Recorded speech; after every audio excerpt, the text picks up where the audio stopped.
Hello, welcome to the Hill. The commander-in-chief details his phone call with NASA as the stranded astronauts are set to come home, plus that showdown with a federal judge and why Trump claims that some of Biden's pardons no longer stand. That's topping the Hill on NewsNation tonight.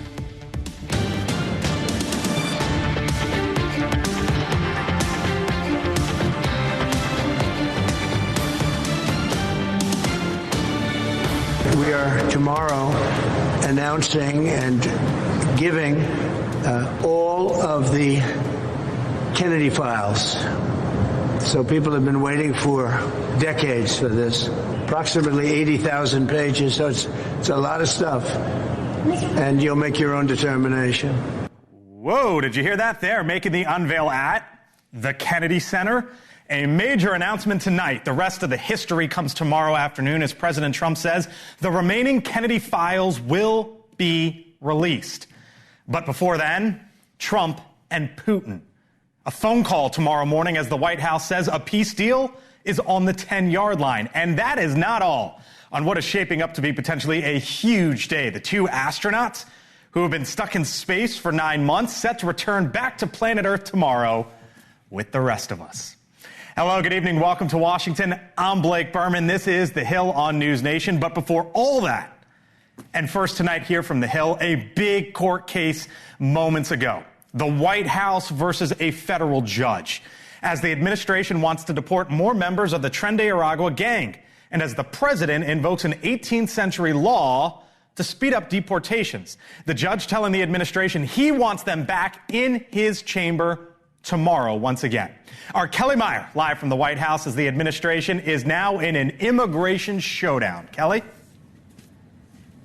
Yeah, hey there, Blake. So look, at the root of this, the power of the presidency versus the power of the judicial branch, which was the root of my question today to the press secretary, and we'll get to that in a moment. But just to catch you up on the latest in the courtroom that we saw, the judge thinks the order was violated, the Justice Department refusing to give basic information about the planes, and believes that it has the authority, the executive authority powers that supersede the court. So this all stemming from President Donald Trump's decision to invoke the Alien Enemies Act of 1798. A wartime measure that allows the government to deport non-citizens of an enemy nation. Now, we're not at war with Venezuela, but Trump described the prison gang, TDA, as a force invading the U.S. Remember, he used that language, quote, invasion, a lot on the campaign trail, and he used this to deport members of that gang, though there is no evidence of who was on that plane exactly. And there was a lot of questioning over the timing of the flights on Saturday and whether the White House defied a court order issued at that time. Caroline Leavitt, the White House press secretary, saying today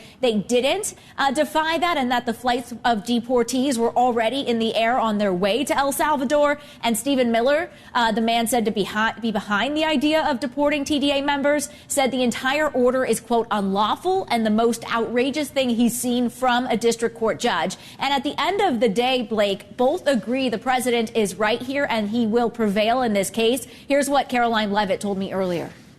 This will be challenged later today in the courts.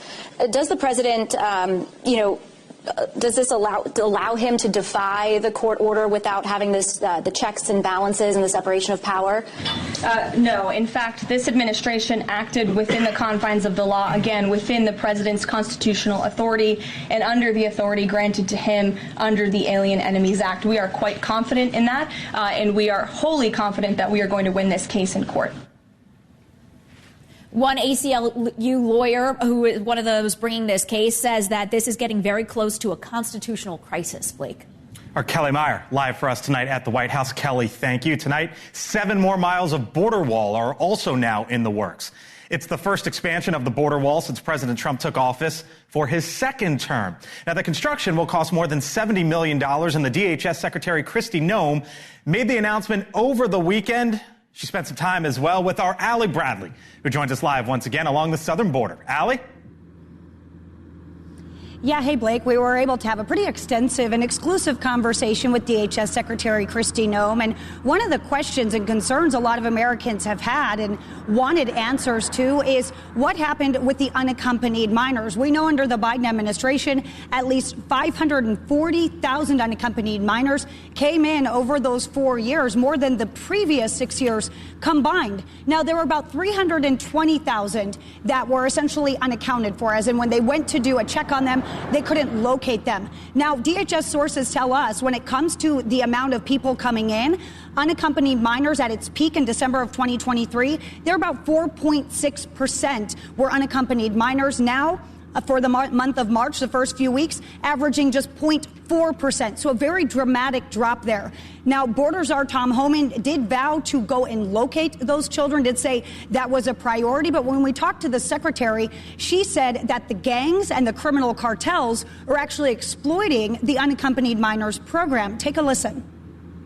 Many of these gang members that we have run into at times, people are shocked by how young they are. Mm-hmm. They may even be cartel members, but TDA members and MS-13 members that we're meeting that are 12, 13 years old, but they're conducting criminal activities here even though they're children. Yeah, which also makes them less noticeable many times in communities until those crimes are committed. They're exploiting that system, and it's kind of a green light to walk in because they're unaccompanied. Right? That's exactly right. We'll follow up on that and continue that conversation. That'd be great. Now, Blake, we first actually learned about that from former HSI Special Agent Victor Avila, who kind of tipped us off that that was happening. And you heard the secretary there corroborate that. Now, another question a lot of Americans had, Guantanamo Bay. A lot of people were moved over there and then moved back. We asked why. The secretary said it was to make space. But Gitmo will still be used for ICE arrests and deportations moving forward, Blake, so we can expect that. Our Allie Bradley live tonight along the southern border after speaking with the DHS Secretary. Allie, thank you. Now, President Trump with a threat of his own tonight to Iran about Yemen's Houthi rebels. The commander-in-chief ordering airstrikes to continue against the Iranian-backed proxies. The president ordering the first wave of attacks over the weekend. More than 30 targets hit so far. President Trump writing in part today, quote, any further attack or retaliation by the Houthis will be met with great force, and there is no guarantee that force will stop. Iran will be held responsible, he says, and suffer the consequences. And those consequences, the president says, will be dire. President Trump also saying today that he will speak with the Russian President Vladimir Putin tomorrow morning. The White House describing a potential Russia-Ukraine peace deal as being at the 10-yard line, as they put it. President Trump speaking about that upcoming phone call. We're getting down to a very critical stage. And we want to get the whole Russia-Ukraine thing done. And I think Ukraine wants it. I know they want it. Everybody wants it.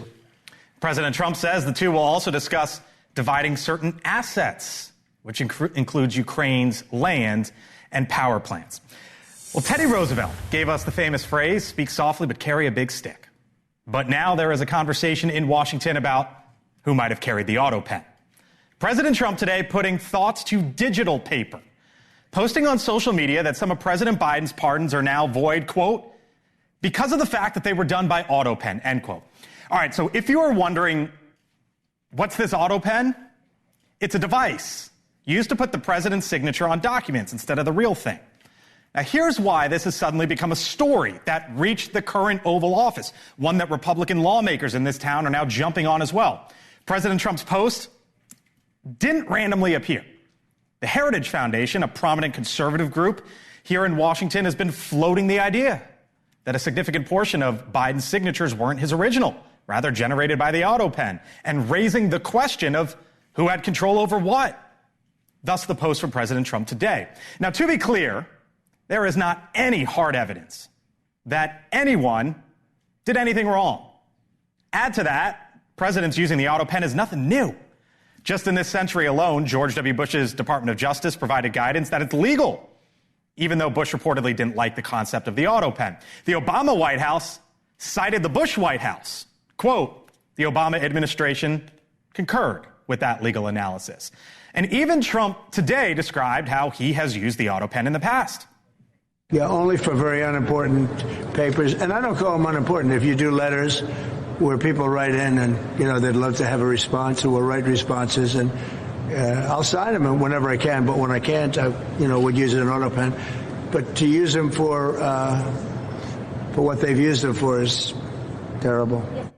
But here is what conservatives seem to be getting at. For example, here was the House Speaker, Mike Johnson, earlier this year. He shared a conversation that he had in private with President Biden about an executive order that the president had just signed. Watch. He genuinely did not know what he had signed. And I walked out of that meeting with fear and loathing because I thought, we're in serious trouble. Who is running the country? That is what the House Speaker claims. Joining me now, Mick Mulvaney, NewsNation contributor, former Trump White House Chief of Staff, Jesse Weber, NewsNation legal contributor. Hello to you both. Happy Monday. We're talking about an Autopen. Here we are. You were going to tell me, sir, all the different ways and why and when Trump used this as the Chief of Staff. Yeah. He hit on it there. He used to actually use this. Sure. They all use them, and we generally use them for unimportant things. Okay. You write letters. There's bunches of reports presidents have to sign off on. And you go and you say, Mr. President, we're going to sign this using the pen. He's like, fine. Right. So that's not the issue, I don't think, and Jesse can get into this as well. The issue is whether or not it was actually Biden telling people to do it. If you were the staff secretary, if you were the vice president, if you were the spouse of the first lady, you can't go in and say, put the president's signature on this. Right. Only the president can do that. And I think that's the issue here. Not the use of the auto pen, but whether or not Biden actually approved of the use or directed the use. When did you use the auto pens? The president sort of outlined it there all the time. In 1.0. You do regular correspondence to people. Again, minor reports. We have to sign off on a bunch of stuff. I think the most serious thing we probably ever used the auto pen for was for declarations of emergency. Okay. During natural disasters and like stuff. If he's traveling on a plane or if he's gone or if he's not there, we call him, so Mr. President, you guys use the auto pen. But that's it. We never use them for. You can use them for pardons. Don't get me wrong. You can use them for anything. That's not the issue here. The issue is whether or not Biden knew that that's. I'm going to get to that in a second. So, Jesse, for most folks, they're hearing about the auto pen for the first time, and the president today says all of a sudden these pardons are null and void. From the legal side, that ain't the case, right?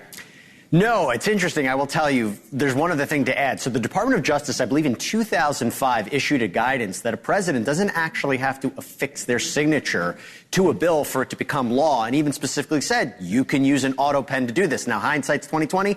Probably should have handwritten that pardon, considering how important it was, this idea of preemptive pardons. I mean, by the way, let me stop you there. We haven't seen the documents ourselves, right? So, But continue. But here's the other issue. They make the idea, okay, an auto pen was used, and that would suggest that he didn't sign it, didn't know about it, didn't approve it. Remember, Biden also issued a letter, a statement in connection with those pardons. So the idea that he didn't know about it, you need a lot more evidence to suggest that there was somehow done without his knowledge at this point. But this is what you and I were talking about. So why is Trump going down this route? Look at it backwards. Why is he doing it? I think he's trying to raise the issue. He's trying to raise the question about Biden's mental capacity at the time. And look, there's one easy way to fix this. Joe Biden could have come off his front door this morning, talked to the press and said, yeah, I signed all those things. What's the big deal? And closed the door. And this would be over. And that hasn't happened yet. So I think what Trump is doing is trying to raise this issue of whether or not Biden was mentally capable to doing this at the time that he did. Jesse, and just one more thing to add. The reason he wants to do it, he wants to go after everybody. He wants to go after Fauci. He wants to go after the January 6th committee. I think he wants to go after them as much as he wants to. But he can go after them anyway. And that's what people, I think, miss about pardons. You can still do the investigations, right? Congress can do investigations. DOJ can even do investigations. You just can't charge people who have been pardoned. And I think, so that's what's lost here. You can do all the investigating you want. A pardon doesn't stop that. Yeah, but doing an investigation without an outcome of criminal charges would feel, I think, on its face would look wrong. I mean, obviously there's state charges, but I think he wants to have an opening in order to properly investigate them and possibly charge them. Do you think that's the case? That he wants to go after these folks? Oh, definitely. I think he absolutely definitely wants to. There's no question. But he could do the investigation regardless. All right. We got to leave it there. Jesse Weber, thank you, sir. NewsNation legal contributor. Mulvaney, catch you later in the show. Slow news day. Still to come here on this news day. Tomorrow's going to be even wilder, believe it or not, because we're going to get this. The historic homecoming in less than 24 hours. 2 astronauts will splash down, we hope, we think, we believe, off the coast of Florida. So what is that experience like? I'll talk with a former NASA astronaut on the other side of the break, plus a tall request why a French politician is demanding the U.S. return the Statue of Liberty. Ain't happening. And kind of was a Schumer shutdown in the end. Not what you're thinking, though. Why the top Senate Democrat is now canceling his book tour. Welcome to Washington. Tell you every night. Every week, this is the center of politics. Enough to make Mulvaney chuckle. I'm Blake Berman. You're watching The Hill. We're back in 4. Do you welcome the feeling of touch with clearer skin and less itch? The #1 prescribed biologic by dermatologists and allergists helps heal your skin from within. Severe allergic reactions can occur. Get help right away for face, mouth, tongue, or throat swelling, wheezing, or trouble breathing. Tell your doctor of new or worsening eye problems like eye pain, vision changes, or blurred vision, joint aches and pain, or a parasitic infection. Don't change or stop asthma or other medicines without talking to your doctor. Ask your doctor about Dupixent. My son wanted to speak up and he was silenced. A 26-year-old AI whistleblower found dead in his apartment. The police said suicide, but his parents say the evidence points to something else entirely. NewsNation's Brian Enton talks to the parents in their first national television interview tonight on NewsNation. Crew 10 has had a great journey up here, about 28 hours to get back up to the space station, and I cannot tell you the immense joy of our crew when we looked out the window and we saw the space station for the first time. Kind of looked like a party up there. That was the SpaceX Crew 10 commander Anne McClain moments after joining her fellow astronauts aboard the International Space Station after more than 28 hours of space travel. SpaceX's Crew 10 successfully docked at the International Space Station. They were greeted and embraced by Butch Wilmore and Sonny Williams. After 9 months in space, Wilmore and Williams will begin their trek back to Earth here with the rest of us tomorrow. They will be joined by 2 other astronauts who have been at the ISS since September. NASA and SpaceX are projecting splashdown to happen off of Florida's coast right about 6 o'clock Eastern. You can catch coverage live here on The Hill. So what happens here in the next 24 hours or so? I know who knows. Jose Hernandez spent 13 days on the International Space Station. An astronaut, obviously, joins us live here on The Hill. Jose, thanks for being with us. I appreciate it. Take me through it. The next, 12 hours, 24 hours, whatever it is. Like, what's happening right now as they prepare to go from way up there to down here?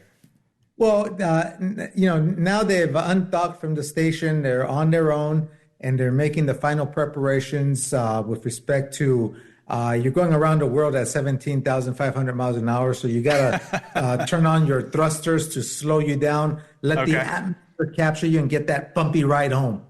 How are they trying to figure it out right now, right? Like, a lot of this is obviously planned to the millimeter and to the, 10th of a second. But how are they trying to figure out, okay, we're going to leave then, that brings us in here, the weather's this, we'll splash down there. Like, how does all that work? Well, I'll tell you, I landed on with the space shuttle, and so we landed on the runway, and once you're on the ground, you're on the ground. Right. These guys, and I was only up there for 14 days, and I still got 1G adaptation sickness, so you feel kind of queasy. But now imagine these guys up there for 9 months, and then they're going to splash down, and you're going to have some waves, all this wave motion, and I'm sure they're going to lose their cookies, because that's how I felt when I lose their cookies. So it's an interesting time, right? Because they went up, Butch and Sonny went up on a Boeing Starliner, and they came down on SpaceX, right? And we've seen the commercialization of space travel really in the recent years, and it's probably only moving that direction. At what point do you think there's the conversation here of, okay, where does the private sector, NASA, or SpaceX fit in, and what do we do with NASA going forward? Well, I think it's a case of where you could have private industry and NASA coexist and support each other as SpaceX is supporting NASA. Recall that Sonny and Butch went up on a test flight for the Starliner, maiden flight with humans on board, and they had issues. So that 8-day test flight turned into a 9-month ordeal for them. Yeah. But that's the nature of the game. And I think we need both private industry and government involved in space because it creates this healthy balance of competition. We're talking about stranded astronauts, and then I also see Elon Musk talking about we're going to be on Mars in 5 to 7 years. The two don't seem like, it's a wild time to talk about Mars when we're also trying to rescue astronauts. Where do you think we are in terms of going to Mars? Well, as I've always said, space travel is not trivial. And so what we need to do next is we're going to retire the International Space Station.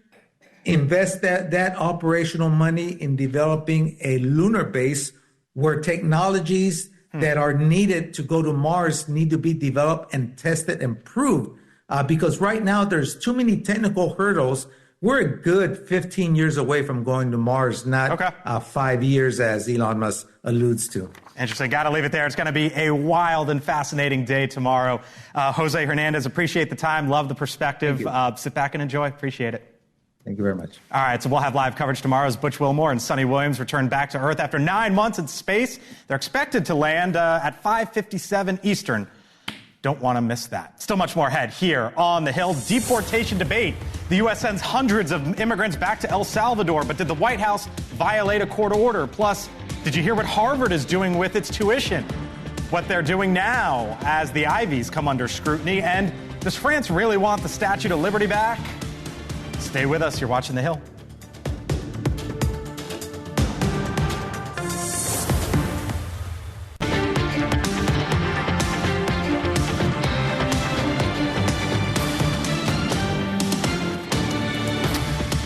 Welcome back here to The Hill on NewsNation. Stocks seeing a lot of green on this St. Paddy's Day. Will the U.S. return a famous gift from France? And the White House gets festive. So is our Hannah Brandt. This is our favorite holiday. That's right. It is. I noticed you're not wearing green. I wasn't going to call you on it. My team roasted me for wearing a dark tie. It is what it is. I'm sorry. Speaking of green, though, the stock market is back in the green, pretty fitting for this holiday. After seeing some red last week, you've got the Dow, the NASDAQ, and S&P 500 all rebounding today. The Dow still slightly down since last Monday's dip, but the other two are up. Plus, a call for Lady Liberty to go back to France. A left-wing French politician is calling on the U.S. to send the Statue of Liberty back, saying the U.S. has sided with tyrants and is no longer worthy of the gift. White House Press Secretary Caroline Leavitt was asked today if Trump's going to return it. Absolutely not. And my advice to that unnamed low-level French politician would be to remind them that it's only because of the United States of America that the French are not speaking German right now. So sounds like it's here to stay. That statue originally gifted to the U.S. in the late 1800s. And the White House getting in the spirit for St. Paddy's Day. Outside on the lawn, the fountain was dyed green to celebrate a tradition started by President Obama. And that's what's happening on the Hill, Blake. Is it bad that I'm not wearing green? Well, I don't know. I think legally people can pinch you. Legally, Those are the rules. Well, I didn't make them. We'll check that with the Congressional Budget Office, the Congressional Research Office, whatever it is here in Washington. I'll get back to you on that. Hannah Brandt, thank you. Appreciate it. All right, now over to the many questions about the Trump administration's deportation of some 260 illegal immigrants to El Salvador. A judge holding a hearing this afternoon to address whether or not the administration knowingly defied a court order. It follows his ruling on Saturday night, blocking the deportation flights, explicitly ordering the airborne aircraft to turn around. But the Trump administration went forward with the two flights anyways, insisting that the judge's orders didn't apply since the planes were already over international waters. Most of the deported illegal immigrants are members of the violent international gang Tren de Aragua. The president saying he is the authority to carry out deportations under the Alien Enemies Act of 1798. Now, critics say he violated due process because the gang members didn't get a trial. Tom Homan speaking at the White House today. We removed terrorists from the country this weekend. I can't believe any media would question the president's ability to remove terrorists from this country. What do you say to those who claim you're using a 200-year-old law to circumvent due process? An old law? Not as old as the Constitution. We still pay attention to that, don't we? Joining me now, Senior Advisor to U.S. Customs and Border Protection, Ron Vitiello. Ron, always nice to see you. Great to be here. Thanks for being with us tonight here on the Hill. The Alien Enemies Act of 1878. It allows for the president to detain non-citizens in a time of war. What's the war as the White House and the administration see it tonight? Well, we've declared war on Tren de Aragua. The president has recognized them rightfully as a foreign terrorist organization. So nobody in America that wants safe streets, nobody in America that wants a secure border needs Tren de Aragua in the United States. And so getting them deported in large numbers is an important facet of the president's policy to secure the border and make America safe again. So there was this hearing this afternoon, right, that the events happened over the weekend, both in the air and legally. There was a hearing today in Washington. The judge wasn't really having it with the administration. He said, quote, "You will need a good showing," meaning tomorrow when they come back and they go at it again for a second day. What happens if he continues to block this and the administration says, no, we need to get these folks out of here? What happens if there's this showdown? Well, this is a matter of legal interpretation. What we know is that this gang, which didn't exist in the United States before 2023, is wreaking havoc in every city in America. They're viciously known for what they did in Colombia and what they do in their own country and what they've done here to real victims in the United States. Yeah, they have no right to be here. We didn't invite them, and this is a good idea to get rid of them. I hear you on legal it's up to legal interpretation, but you're not a lawyer. You're a border guy. I'm an operator. You're an operator on the border. So what happens?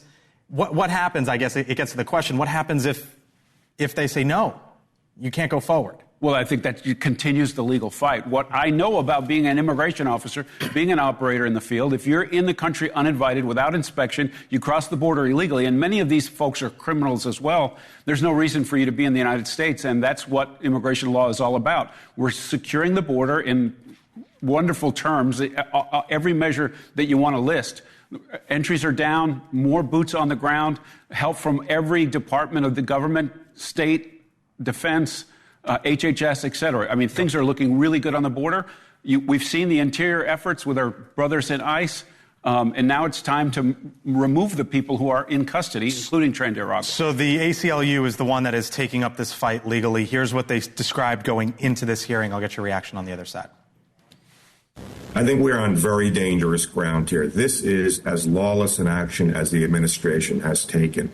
If the administration is allowed to use wartime authorities anytime it wants to remove people, I think we are going to see more and more people being subjected to this type of Alien Enemies Act and a blurring of wartime authority with domestic authority. They also said today after the court hearing that this is a constitutional crisis. To that, you would say? I don't believe it's a crisis. This law was on the books for many years. The policymakers at the White House have said this is an opportunity for us to remove this gang from our city streets and keep them away from the border and send them back home. The Democratic Senator Chris Murphy, he said another unconstitutional power grab by Trump after invoking wartime authority.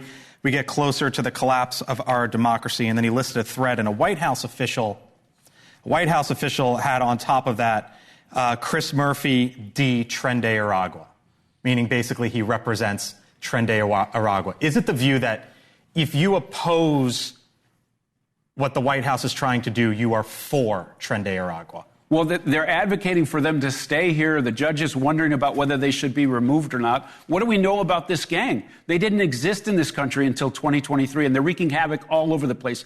Ask the families of the victims that lost their daughters to this vicious gang and their members.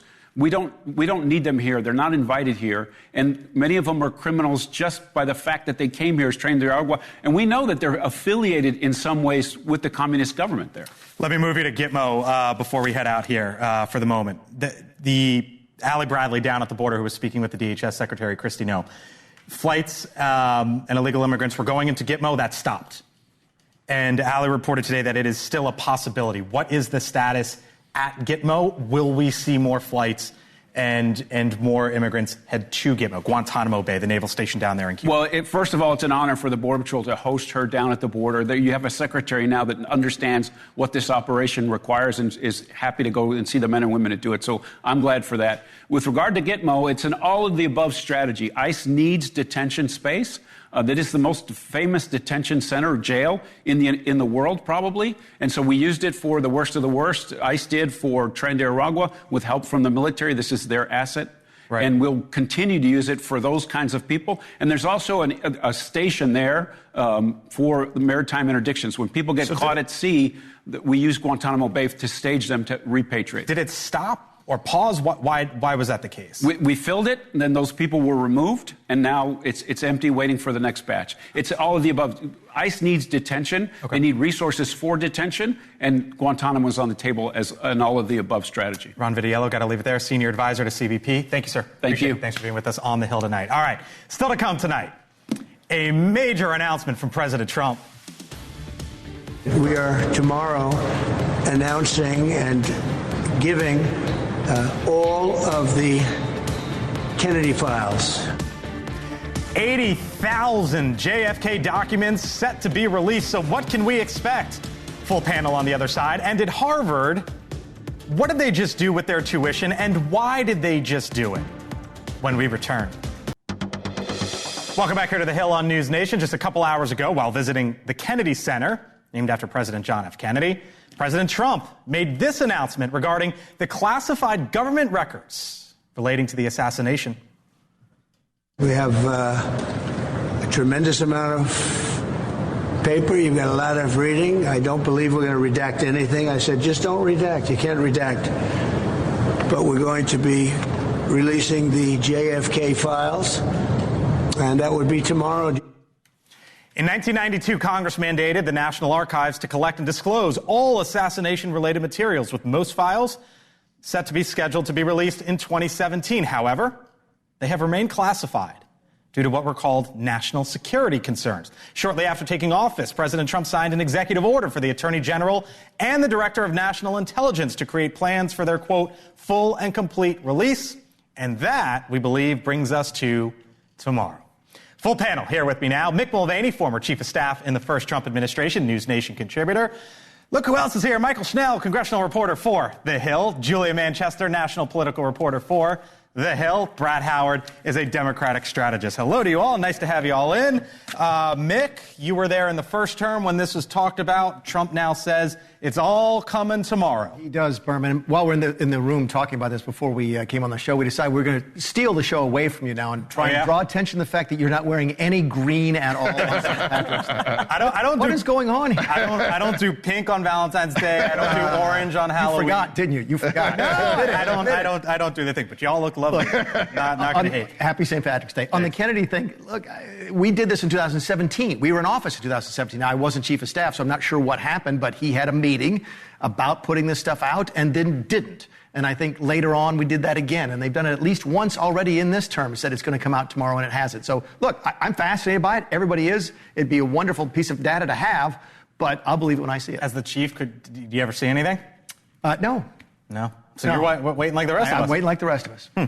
I'll say two things. I'll say one is kind of a compliment to Trump, his ability to control the narrative here and find these interesting things that break through politics and get into common culture. I think he's very good at. This is one of those examples where I think you hear people talk about the Kennedy files that don't follow politics that closely. Right. And then secondly, I'll say I just wish he had as much commitment to transparency on Doge and other things he's doing than he does from something that happened many, many years ago. So, I got a little criticism there. Congress, some folks have been screaming for this. Oh, this is going to be a big deal on Capitol Hill tomorrow if it does come to fruition. There was a task force that was recently created under the discretion of Congresswoman Anna Paulina Luna to push for the disclosure of these documents, the JFK assassination, the MLK Jr. assassination as well. Anna Paulina Luna writing on X today, big day tomorrow. It's going to be a big letdown if this doesn't come to fruition. But if it does, expect to hear a lot from Congress because folks have been waiting for this. Here she was, by the way. So we're simply asking for transparency in the matter. Obviously, same team here, but ultimately, I believe that the American people want those files. And frankly, if you have a truly transparent, non-corrupt government, they should have access to them. I believe they're talking also as well, wants transparency for the Epstein files. Right. And speaking of letdown, a lot of people would say that Pam Bondi, the Attorney General's release of those files were heavily redacted and was very much a letdown. The difference here, though, is that President Trump says these aren't redacted. Yep. So we'll see if that actually comes to fruition. To Brad's point, though, it's another example, sort of like with Epstein, but also here, something that the general public is interested, draws some additional eyes. All right. Meantime, Harvard just announced that it will make tuition free to students whose families earn $200,000 a year or less. According to the university, it's an effort to encourage diversity among its student population. Now, Harvard has also been in the news for a lot in recent years, including anti-Semitism on campus, a failure to deal with the turmoil resulting in the president of the university stepping down, solidifying the shortest tenure in that school's history. Harvard also recently announced a hiring freeze despite a $53 billion endowment. That announcement came when, in the backdrop, of course, of all the government layoffs and pulling funding. Harvard has the largest academic endowment in the world. Mulvaney, this is one of the 27 universities that you have a degree from. Yeah. Look, good, good on Harvard at surface level, right, for doing this. But are they doing this because they saw what happened to Columbia with the $400 million yanked in funding? Maybe. And because of what happened and how they handled things last year? No. Why? I think they're doing it because of the tax bill. Because of the endowments. The tax bill is coming after the endowments, and what Harvard wants to be able to say is, look, if you tax us, we'll have to take this benefit away from people. Now, am I cynical about many of my former alma maters, all 27 of them? Yes, I am. And look, I don't want to discourage universities from doing this. Texas has done this. I think Stanford was founded to do this. You're never supposed to have to pay to go to Stanford in the first place. So it's a good thing they're doing, but is it a coincidence they're doing it now? I don't believe so. Republicans have talked about, Michael, potentially these universities have major endowments. And in the case of Harvard, what I say, like $53 billion, I think, right? And so what Mick is saying is when the tax bill comes up on Capitol Hill, Republicans could say, all right, in order to get more tax cuts, the schools are going to pay for it. Right. I'm interested to see how these Republican lawmakers on Capitol Hill react to this. Because on one hand, we've heard so much about the DEI policies, Republicans hammering away at this idea of diversity, equity, inclusion. But on the other hand, Republican lawmakers, as you alluded to, Blake, have been so critical of Harvard, particularly in the wake of the anti-Semitism that's taken place on campus. Right. We saw that hearing that was not too long ago where Elise Stefanik had pressed those collegiate presidents, including that from Harvard, on anti-Semitism on campus that led to a number of them resigning. I'm very interested to see how they react to this. There's also been, I think, a common criticism, maybe from both sides of the aisle, that these elite universities like Harvard and the other Ivy Leagues, the only opportunity people who get into those universities that tend to be from the upper income brackets, and then this could open the doors up to more people. I think diversity comes in many forms. I think in the attacks we've seen on DEI recently, we oftentimes think of race and gender, but there's also economic diversity, and I'm wondering if this opens the door to more economic diversity at some of the most elite institutions. So Harvard says college is free, including tuition, housing, food, healthcare, insurance, and travel costs if your family makes under $100,000. $200,000 or under, tuition is free, Brad. They say currently 55% of all undergrads receive financial aid.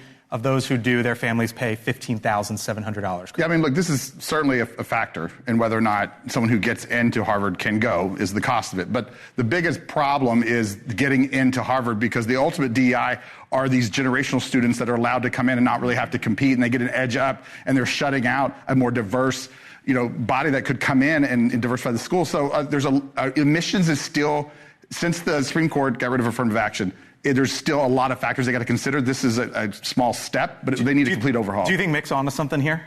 Well, I mean, yeah, it makes sense to me. Like, at the end of the day, the institutions are about money, and they gotta keep their money. They gotta keep their wealth. That's part of Harvard's brand. And if they see this as a way to leverage it, why not? Why not do the right thing and help people, but help yourself? And they don't have a base with the Republican Party. So what they're trying to do is create a bunch of people. Even though a lot of them went there. They're trying to create effectively a benefit that a bunch of people are getting who are now call the Republican members of Congress and say, please don't tax the endowment or else they'll take this benefit away. That's just even get in, is my point. Yeah, that's true. That's a good point. All right. Thank y'all. Appreciate it. Happy St. Patrick's Day, Berman. Thank you. You've got to work tonight. You can't even be festive tonight. I'm going to buy you a green tie. All right. I'll wear it if you buy it. Thank you, sir. Appreciate it. Still to come here on The Hill. He's not the press secretary, but a former UFC champ took center ring in the White House briefing room today while Conor McGregor took questions from the podium. And, Republicans have faced angry voters at recent town hall meetings. So why is the top Democrat now shying away from the public as well? That's next. The illegal immigration racket is running ravage on the country. There are rural towns in Ireland that have been overrun in one swoop, that have become a minority in one swoop. Ireland is at the cusp of, potentially losing its Irishness. All right, a surprise visit from the former UFC champ Conor McGregor earlier today in the White House briefing room, as you see there. McGregor even taking questions, raising key issues facing Ireland, including illegal immigration. Now, while at the White House, McGregor also met with the president, both dressed for St. Paddy's Day, as you see there. McGregor has also been floated as a possible Irish political candidate at some point in the future. He was also spotted signing a Make Ireland Great Again hats. We'll see what his future holds. Coming up here on NewsNation, on Elizabeth Vargas Reports, was an AI whistleblower murdered? A 26-year-old tech prodigy found shot dead in his San Francisco apartment building. Police said initially it was a suicide. His family says no way. Brian Enton spoke exclusively to his parents. Hear why they say the circumstances leading up to his death were very suspicious. That's coming up just 2 minutes away, right here on News Nation. All right, so Republican lawmakers getting a lot of grief lately for canceling town halls where they might have to face angry constituents voicing frustrations over DOJ's chainsaw and the slashing of thousands of federal jobs. We have covered those very loud town halls here on the Hill and asked Republicans why they're not holding them. Because really, for most everyday Americans, it's as close as they are ever going to get to their member of Congress. And when it comes to someone like Chuck Schumer, the closest you will likely ever get, for the average person, maybe buying his new book.